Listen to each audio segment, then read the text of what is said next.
Se dispostos a ouvir de mais perto o rumor da alma de cada um, nos debruçamos demoradamente sobre a vida do homem, tal como ela tem sido em nossos dias, chegaremos à convicção de que quase a totalidade das criaturas, mesmo aquelas que proclamam a sua felicidade e gritam sua alegria, é secretamente desesperada e incapaz de estar à altura da vida.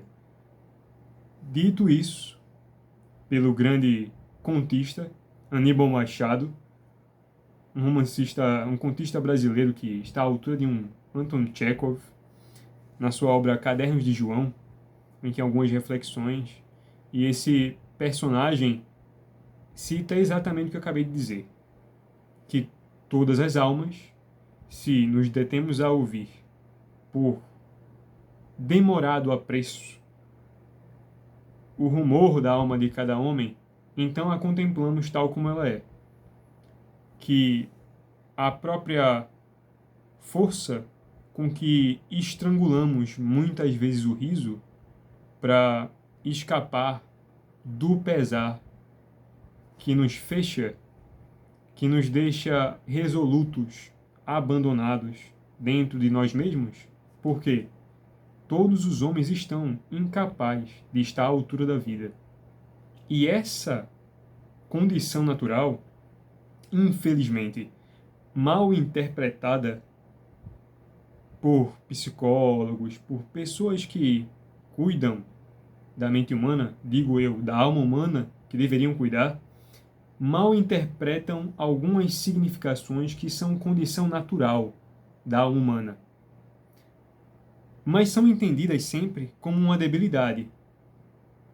E nisto aqui quero falar de um ponto que paira a aparência da depressão, que é a condição natural da vida por sentir que não está à altura dela.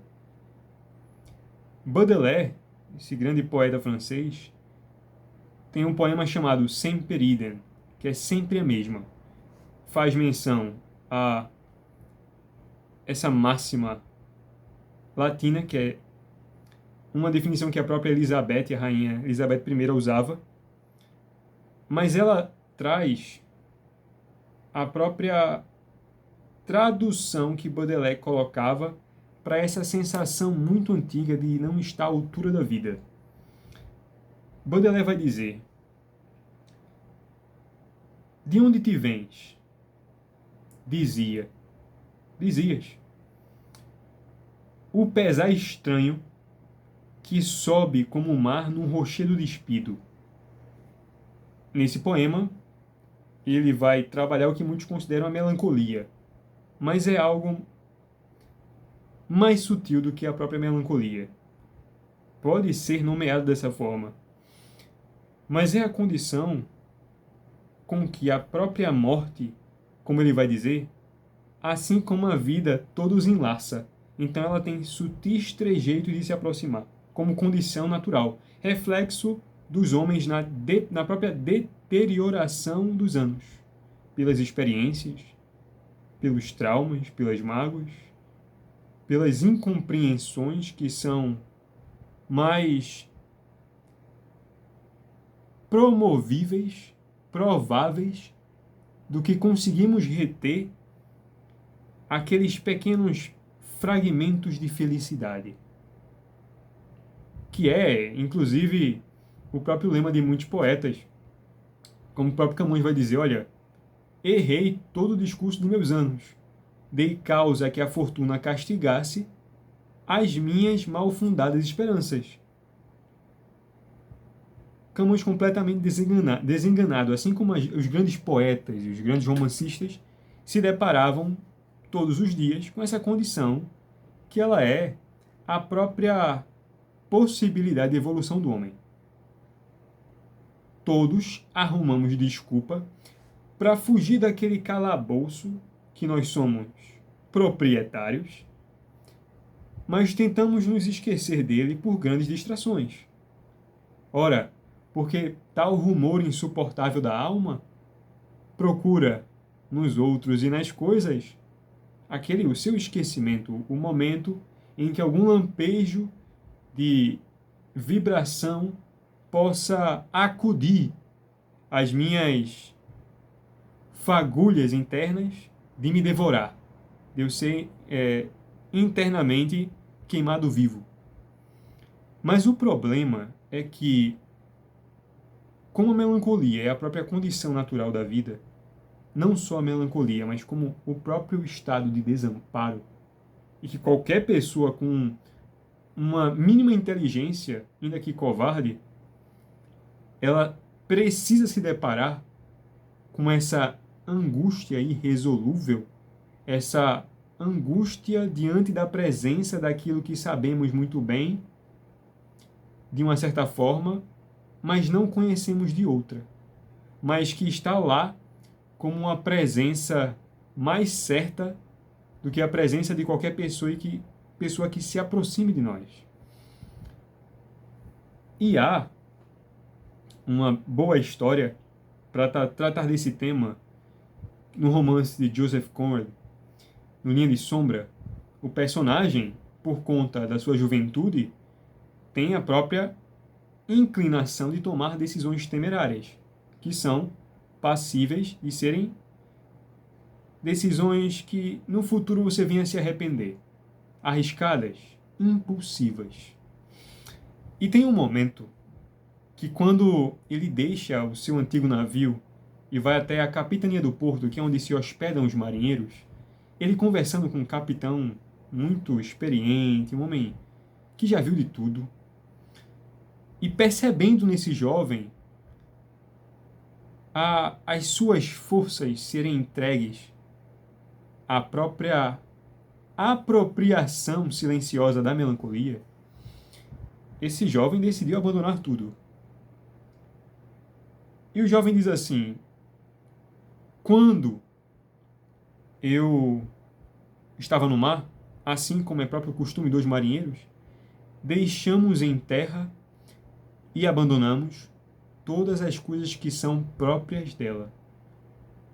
E naquela situação em que ele estava, ele falou que ele se sentia como uma ave que, tendo feito o pouso, apenas estava esperando o tempo de se retirar, porque ele estava nessa capitania do porto, após ter saído do navio e pedido demissão, ele estava esperando um vapor que o levaria de volta para casa. Ele queria voltar para casa. E ele sentindo mais um desconforto diante daquela sua antiga alegria de estar todos os dias no mar. É por isso que no início desse próprio romance, Joseph Conrad vai citar Baudelaire falando do mar. Ó, tu, mar, que serves como espelho a esse meu silêncio interior, da qual desesperadamente sou forçado a contemplar, colocando em termos mais dramáticos e ousados, onde o tema possa servir de maior clareza para vocês. Mas nesse ponto, essa condição natural da vida, como a própria entrega, é como se rendêssemos as armas diante de um inimigo que não luta de forma honesta. Ele tem o caminho até o nosso coração, e esse caminho que nós até mesmo desconhecemos, porque sabemos algumas nuances dele, somente alguns trechos do corredor, somente alguns leves cômodos, somente algumas mobílias da qual a própria escuridão, em sua característica de ser uma boa anfitriã, claro que por mais que ela seja terrível, ela lhe mostra alguma coisa. E para as almas mais decididas, os homens que suportam por um prazo maior esses rumores da alma que induzem grandes sofrimentos, é que o problema é que se confunde muito nos dias atuais a melancolia com a depressão. Então tem a melancolia como um estado inicial até chegar na depressão. Ora, assim como a depressão é uma doença da alma, e tem, obviamente, as suas influências fisiológicas, mas a própria condição de se manifestar a depressão é de que dentro do homem algo se partira e não se conhecera um nome. Diante do desconhecido, os homens não forçam passagem às cegas. Quem ousará caminhar sem uma luz ainda que tímida de uma tocha, mesmo com prazo contado para se apagar? Mas nesse momento em que o silêncio se estabelece, a melancolia, essa antiga visitante, ela tem o caminho sem pedir as chaves. Tem o caminho secreto do nosso coração. E há uma aparência muito,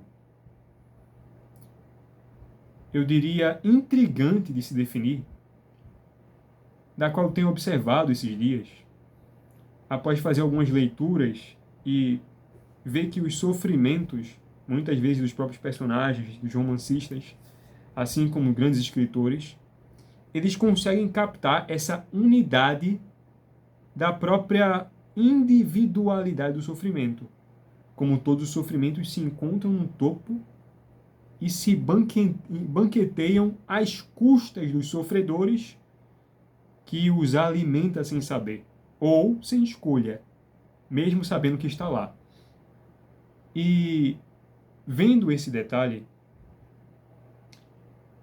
esse jovem desse romance, ele observa muito bem que assim que ele deixou o mar, ele fez em obediência ao seu antigo amor. Que ele vai dizer que a fidelidade é uma coisa extremamente acertada. Ela é somente uma fidelidade a outrem quando está de acordo com a fidelidade a nós mesmos. Quando aquela própria ideia do benefício em ser fiel a algo se parte, vai dizer ele, é medíocre isso, que o homem seja fiel a algo somente enquanto este algo lhe retorna em compensação, para manter a sua fidelidade. Ele vai utilizar esse exemplo para dizer que os homens só são fiéis ao que vem a recompensa, não a fidelidade da escolha,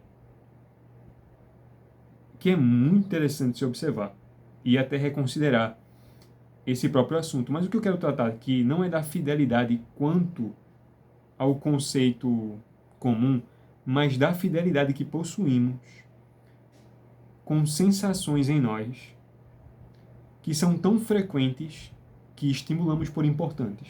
Por exemplo, o personagem do romance, ele é muito impulsivo por conta da idade. Mas sendo impulsivo por conta da idade, há uma pleiade de sentimentos pendentes que são acordantes com o nível daquela idade. Como no próprio romance diz que todos os homens devem atravessar a linha de sombra, são obrigados a isso. Aqueles que se recusam dará suas homenagens à eterna infantilidade ou à eterna vulnerabilidade das suas posses, que é o que observamos no Brasil. Mas os sentimentos, a princípio, como eles se demonstram pela impulsividade da sua escolha, temos sempre a tendência de escolher sentimentos que nos parecem importantes, mediante emoções que nos marcam por uma necessidade aparente. Isso para qualquer coisa.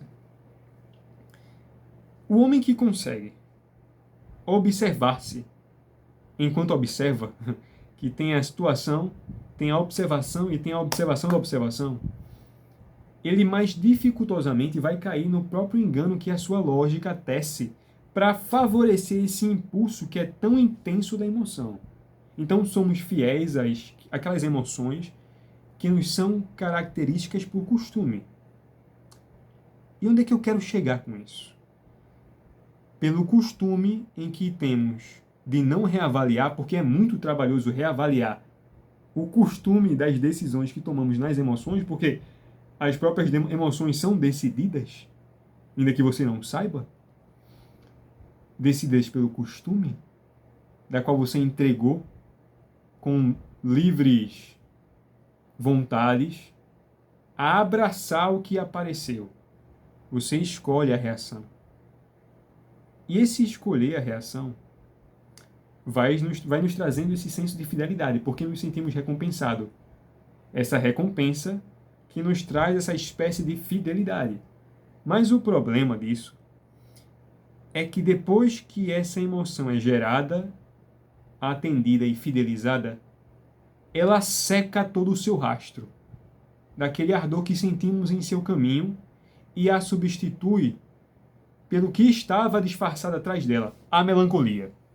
A melancolia muitas vezes vem como uma satisfação de algo, da qual, tendo consumido todo o desejo, nos enfadamos de ter desejado. Ora, eu desejei tudo, desejei ardentemente tudo isso por aquilo. Percebemos que há uma lacuna entre o que desejamos e a satisfação do mesmo desejo. Então, fidelizamos este mesmo hábito de atender certas emoções caprichosas que nos parecem verdadeiras, somos fiéis a elas, e quando a consumimos, automaticamente nos reduzimos a um estado perene de melancolia. E nesse estado, o que acontece?